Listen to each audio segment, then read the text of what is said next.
Hey guys, this is Max Titan and welcome back to Rift. Yes, we're back in our Let's Play series, joined once again by Titan Shadow Mage, our level 4, sort of, I guess, almost Necromancer, since we have our lesser Zealot or Zealot standing right behind us, who looks really cool.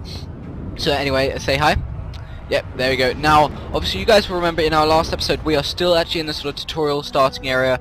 And we have this quest here called Fields Run Red, and we have to kill 2 of each of these sort of types of death-bound mobs. Now we are just going to jump straight into it because I really would like to finish the tutorial area in this episode, because we have already done 2 episodes on it, and I'd like to make this last one. So anyway, we're going to go ahead and run into this field and look for death-bound soldier. Is that one of them? Yes, okay, we found our first mob, which we need to kill, so we're going to go ahead and cast our Plague Bots, which looks awesome. The spell effects once in this game look really neat. Obviously we have our lesser skeletal zealot who is doing a lot of the fighting for us. Who's this? A deathbound sorcerer? Yep, that's one of the ones we need.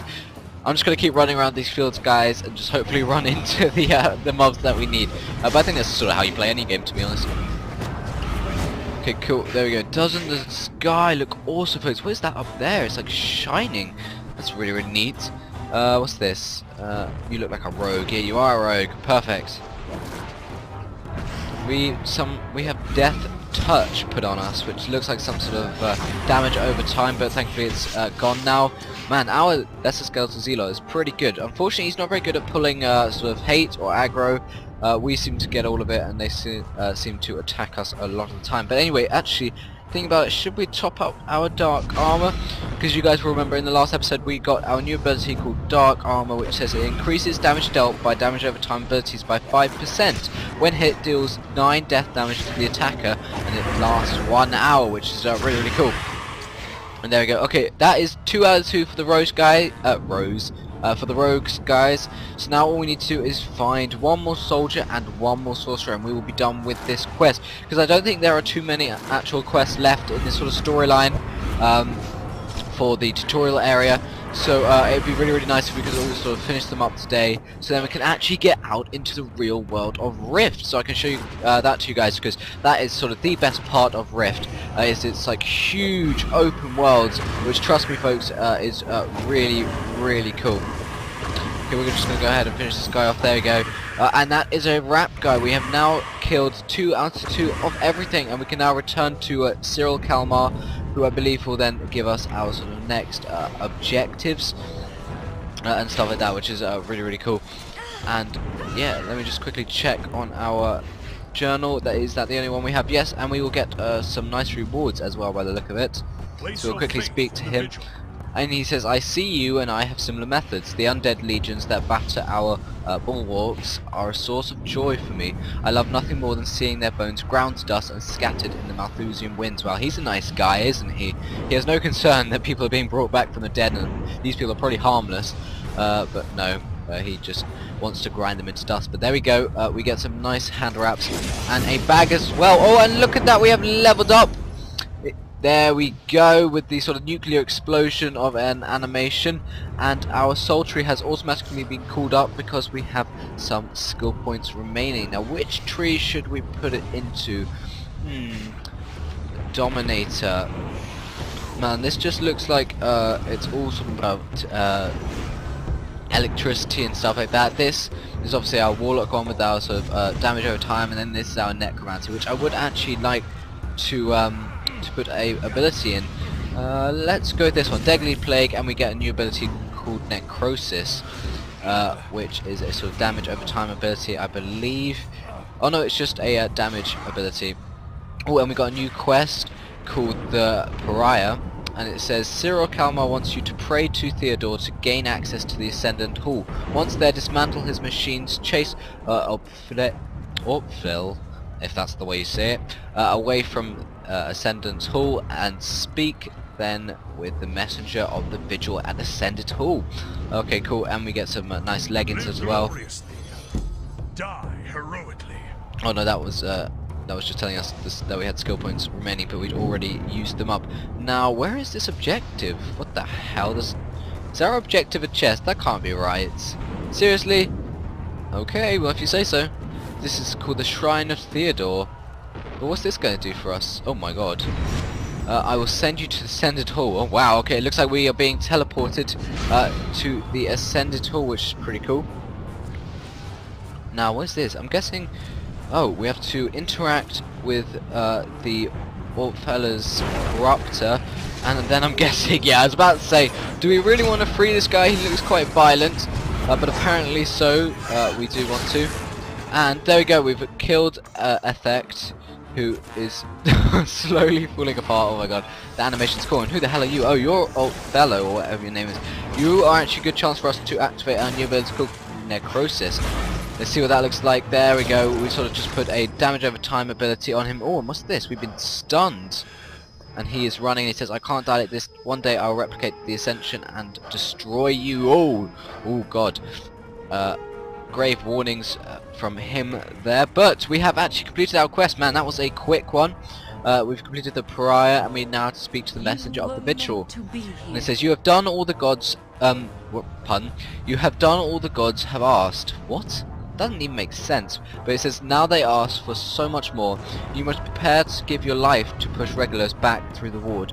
Okay, well if you say so, we'll finish that. We'll get some nice leggings, which is pretty cool. And it says the Messenger of the Vigil wants you to return to Cyril Kalmar at Balor Hold. It says speak with Cyril Kalmar, and we get some XP and stuff on. Oh my god, what the hell? What the hell? Oh my god, we're just a shining ball of light. Man, this is pretty cool. We get to zoom straight back into our sort of base area. Are we going to move? Ah, there we go. Okay, we have now spawned back in. Man, that was awesome. And obviously, once again, we have to speak to this great guy in armor who is actually ridiculously tall. But there you go. And we get some XP and some gold for that.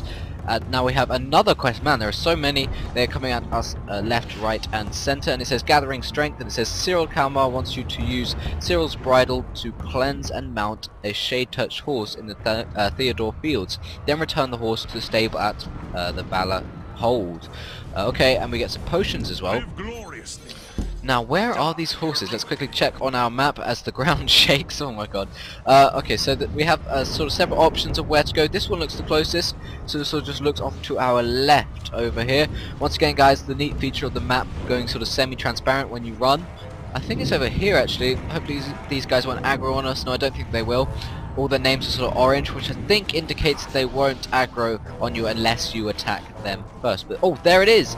A shade-touched sort of mount or a horse. But first, I'm assuming we'll have to clear away this guy. Yeah, I thought so. I thought once we got too close, we would have to deal with him. But actually, I think we... Oh god, our lesser zealot has disappeared. Can we use our ability or our item? Yes, Cyril's bridle.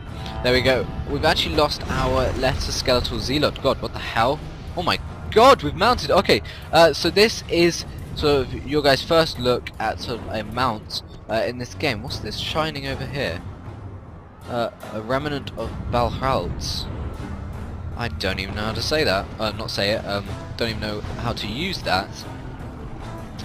But definitely, although we've actually completed, well, almost completed our quest, we just have to return this. But definitely, once we get back, we will sort of resummon the lesser skeletal zealots, because obviously that is very useful for us. Now, where is these? Are these sort of stables? I'm guessing it's that. There we go. Oh, look at him. We've rescued the horse. Awesome. Let's quickly finish up this quest, though. And we can actually choose one. Now, obviously, we could choose mana being a mage, but I've never really run out of it so far, so I think we'll go for the health potions. They seem more useful. And oh my goodness, we have leveled up again! Nuclear explosion going off. But there we go. Our skill window has been dragged up once more, so we get to choose. We got 2 points this time, so we get to choose what to put it into, and we could either get Thunder Blast, which deals 90 to 100 air damage, or we could get Desecrate, which consumes all the major stack of deathly cooling on the enemy, dealing 37 to 41 death damage per stack consumed. I think the other one sounds more practical, to be honest. So we could put a point into this. It says Clinging Form, increase the duration. Nope. Increase the maximum mana. That sounds quite good. Or reduce the cast time of your next spell by 0.25 seconds after casting a control or movement repairing skill. This is not triggered by snare abilities or effects. I think we'll go with the mana one and one in the quick thinking sort of skill. I think that's good. And we have unlocked a new ability called Thunder Blast, which is pretty cool. So if we move this out of the way and exit this, surely the ability should come up. No, apparently it hasn't come up in sort of its window form, so I think we'll just have to drag it down manually, but that's okay. And here we go, the quest has come up, or rather another quest for us, and it says Cyril Kalmar wants you to slay King Andrexus and the Eye of Regulus. Man, I think we are almost done in the tutorial area, guys. This is really, really cool, and we can then choose a blade or a staff as a reward. Oh, actually, oh no, I see he has actually given us a horse to allow us to get over there quickly. So we'll quickly call up this horse. And there we go, man, this steed looks awesome, guys. Oh god, the armor, you can see the individual sort of details and the carvings along the armor. It looks so cool. Now right now, guys, I've not got my graphics settings up to full, just purely because I wouldn't be able to do it, because Fraps would just like mess up my frame rates if I did that. But trust me, guys, once you are on full settings, it just looks amazing. Oh my god, do we have to face this giant army with a commander elite? What happens? No evil can stand against the ascended. Step into the light and let the power of the gods course through your body. Okay. Holy shit! Oh man, we are a beast! Oh god, that was awesome. We're riding in on our noble steed, and it's teaching you, or rather it's told you that we've entered a rift. Oh god, guys, this is probably sort of your first viewing of a rift in our playthrough, and doesn't it look awesome? You've got the awesome effects in the sky, it makes the surrounding area go dark, and it just sort of focuses you into this one atmosphere, which is absolutely epic in my opinion. But here we go, we'll quickly summon our lesser skeletal zealot, and for some reason the ground below us has returned to normal, but there you go. I think it's just our effects sort of space. There we go. Yeah, okay, cool. Now what do we have to do? It says disable the rift pillars to and reveal Andrexus. I'm guessing these are the rift pillars here, which are sort of shining, so we will quickly deal with the mobs surrounding it. We can try out our Thunder Blast. Oh god, that ability was cool, and it looks like it has a knockback as well, which is a very cool effect as well. Man, our abilities are shaping up with our sort of hotbar. We now have plenty of awesome abilities. We've got some damage over time ones, we've got some knockbacks now, and we've got some instant casts, just sort of like damage foes. But here we go, let's interact with this, or rather break it with a hammer. Oh my god. Oh, and there we go, we've broken that one. Now where's the other one? Ah, here, right where it should be. And we can now kill this Defiant Overseer to gain access to this, what is it? It's a pillar apparently, it's a rift pillar. There we go, now what? Okay, stage complete for the rift, and something looks like it's spawning. Did I not slay you? Oh, it's King Andrexus. The gods brought us back to destroy you, tyrant. What the hell is going on? Gods cannot stand against the dragon of extinction. Oh no. Regulos, I give my life to you, from which springs power. Holy mother of god, that's an awesome creature. Man, the character designs, or rather the mob designs in this are so unique, especially that one. That looked awesome. Oh great. He looks insane. What the hell? Regulos, I shall rule all of creation. Oh god. I'm guessing we're gonna have to fight him. Brother, I will end this if you cannot. Oh yeah, go ahead, try. You first, mate. Bastard brother, you will address me as Regulos, or not at all. No, can we do anything? Oh god. Its hungers for your souls. Well, he was quite a fool for going up against that. Now kill the Shade of Regulos, but it looks like he has a shield on him, and I'm guessing we have to defeat these creatures first. These vile drakes, which look really cool. They kind of look like a cross between, I don't know, like a horse, not a horse, sort of like a griffin and a gargoyle. I guess that's sort of the best way to explain them.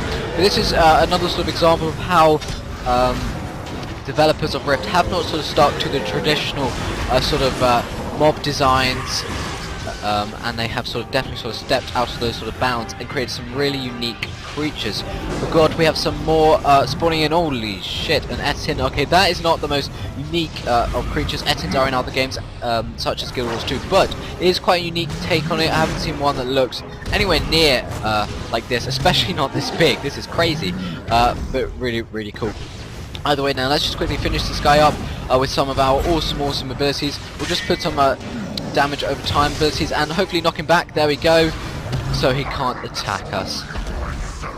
Oh, here he is, the big bad boss himself, Regulos, or the Shade of Regulos. Now we just have to take him down. I don't think he's going to be too hard, considering he is the starting boss. But oh no, he's immune to knockbacks. I was about to say hopefully we can knock him back. And there he goes. We have defeated the Shade of Regulos. There we go, perfect. And I believe, if I'm right, Guardian of the Vigil, we have a nice your cutscene. Sacrifice has saved Telara from destruction. But the world is still in peril. See now, through prophetic eyes. The brood stirs. The ward falls. And Utopia is undone. Mark well this prophecy of the rifts. We have chosen you as an instrument to prevent the coming apocalypse. Go with the grace of the Vigil. God damn it, that was awesome. I don't know why, but that reminds me so much of, like, I don't know, the Lord of the Rings or something. Just the whole like style, and I guess that is quite a big thing. The style is quite similar to Lord of the Rings, I guess. But here we are, guys, in the open world, the actual world of Rift, which is awesome. We are finally out of the tutorial starting area, and I will quickly show you on our map how big this place is. Okay, you see right ahead of us, you see all the way to the coast. That's all that distance over there. Okay, you now have a sense of the scale of this place. So that's just like that tiny bit there goes all the way down to those mountains. But then if we just continue to zoom out, this place is huge, guys. And when I say huge, I am not kidding. Plus, a major thing was added recently, which was their DLC, which I believe is something like the biggest DLC ever in terms of expanding landmass for an MMO or something. I think that's right. But basically it's this, a portal to Storm Legion. Storm Legion basically, I think it's something like triples their landmass, which is crazy considering how big this whole area is already. It's so cool, guys. And the best thing is it is now actually free to play, which is awesome. But here we are. We have now been resurrected and saved by the Vigil. I think we've possibly been sent back in time or not. I'm not entirely sure there. But we now have this quest here called A Dim Dark Eye, and it says speak to the messenger of the Vigil. We'll go ahead and complete this right now, I'd say. I am but a messenger. Says you have been gone for 2 decades and much has changed. Being an ascended is a great gift, but all power has its price. Orfel and his defiance you fought in Malthosia have now replicated Ascension. Regulos, his avatar shattered, still reaches through the weakened ward. You are a guardian, your people and your gods need you. And we can choose a reward. We can either get a cool sword, which if we quickly preview, looks like a scimitar, to be honest. But we are going to go for the imbued staff. And here we go. This is a quest that we can now accept. Now this, guys, is a story quest, which is indicated by the gold background, so just to let you know, it indicates either if it's a side quest or a story quest. But here we go. It says the summary is messenger of the Vigil in Divine Landing wants you to speak with Sienna Farlon and Alwyn Delmer. Then speak to Orin Bancroft. Now I'm not sure why we have to do that, but I'm sure we will find out. However, we are quickly running out of time, or very fast running out of time for this episode. But I just wanted you to look over there, folks. That is a city of... which one is it? Oh no, it doesn't even say. I can't remember its name now, but it's like a dam or a city, and just look how awesome it looks, folks. It's been wrecked by the the plane of death, and it just looks amazing, folks. Seriously, guys, the sights in this game are just incredible. So I highly suggest you guys come on in here and play it. It is now completely free to play. There is a subscription option if you want, which just gives you some perks and some sort of like credits, but that's all there is to it. It's definitely not a sort of pay to win game. It's really cool. But I am afraid we have run out of time for this episode, so I'm afraid we're going to have to sort of wrap it up here. But what did we do in this episode? Well, obviously we actually completed the tutorial area. We actually defeated the Shade of Regulos all by ourselves, which I'm pretty sort of proud of, because before I've always had help from people, but to be honest, it's not that hard. I mean, he was the tutorial boss, but you know, you should be able to sort of feel a sense of achievement by doing these things. But there you go, we did that, and we are now actually in the open world of Rift, and I'm so excited, guys, because now in the future episodes I will be able to show you all the awesome content of Rift, or as much as possible, because obviously there is so much, and we can actually get into some proper questing and some proper storyline within the whole sort of continent of Tilara in Rift, which I'm so excited about. But anyway, I hope you guys enjoyed this episode, and I guess now all there is left to say is that I hope you're having a great week wherever you are in the world. I hope to see you next time in our future episodes of Rift, and of course our other series. I will see you then, and bye bye.